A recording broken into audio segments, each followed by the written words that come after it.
Welcome to the show, my dude. How you doing? Oh my God, I'm just chilling. I'm just relaxing, living life, enjoying the moment, kind of. I don't know if cool is the right word, but nobody has looked like this in an interview that I've ever done with them in my life. I'm not gonna lie to you.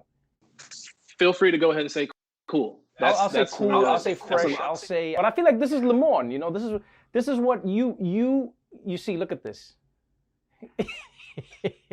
let this be the takeaway.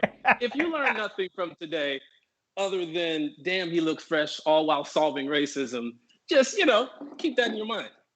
What is that silk? This is silk. Yeah. Okay, 100% silk. 4,000 thread count. Sewed it myself. This is my own collection.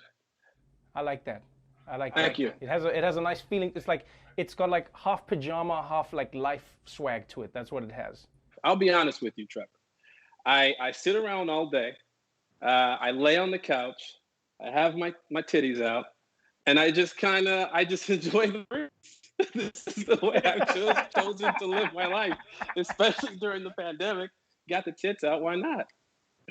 You say that, but you work a lot, man. But then what they don't realize is that Lamorne is secretly creating a television show that's going to drop on Hulu that's called Woke.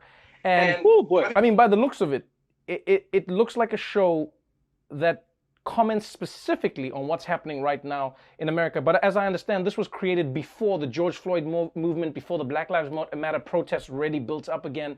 Talk me through why you made this show and why you decided to go with the title Woke. Because that title, I mean, the word woke has become, I mean, on one side it's corporate, on the other side it's like one of the most contentious phrases you can use. I mean, New Girl was one of those shows that was just pure fun.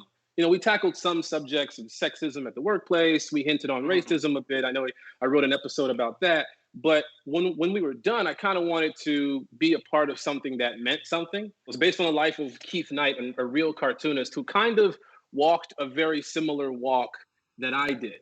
You know what I mean? Politically, where I didn't really know where I fit. I just, like I said, I kind of wanted to just lay around with my titties out and just enjoy life. But then you see someone, you know, going through some sort of injustice, or you see all these things, and then you, for some reason, one day you just wake up to become activated or woke, as you call it, engaged. You know what I mean? And so that's kind of why I wanted to jump on the show, because it meant something to me that if folks will look at it and watch it, maybe they'll learn something, or if anything, maybe they'll just laugh. But at the end of the day, I could feel good about contributing something to the conversation. You know, I always talk to my friends about how one of the major signifiers or one of the major experiences of being a black person is that even if you do not choose to engage in the conversations around how black people are treated, at some point you will be treated like a black person. Do you know what I mean? Absolutely. And then at some point, the very black nature of your skin means you are involved in something that you didn't choose to be involved in. And the character you're playing had that. He was a cartoonist who was just having fun, making fun, lighthearted cartoons. And then the police tackled him in the street because they thought he looked like the mugger that they were looking for. And his life changed overnight. What were you trying to do in telling some of those stories? Well, there's multiple sides to this coin. You know what I mean? I feel like people. I think black is it's on a spectrum. It can be anything. I listen to different type of music. I dress a certain way, and constantly I'm hit with these microaggressions of you don't sound black, and I've heard that from black people, from white people. I've had white people tell me that they're blacker than I am. Yeah. I feel like sometimes we're hit with this stigma or this stereotype of who we are, which can then lead to stereotypes, racism. It can lead to all kinds of negative things towards our skin tone. I think that when people who watch the show, it's not just for the people who don't know. It's also for that black kid who feels like maybe he doesn't necessarily fit in, or he dresses a certain way, right. or he can identify himself with something. Hopefully, they can get some sort of motivation or activation to address the elephant in the room. And when you do that, it causes other people to get in on the conversation.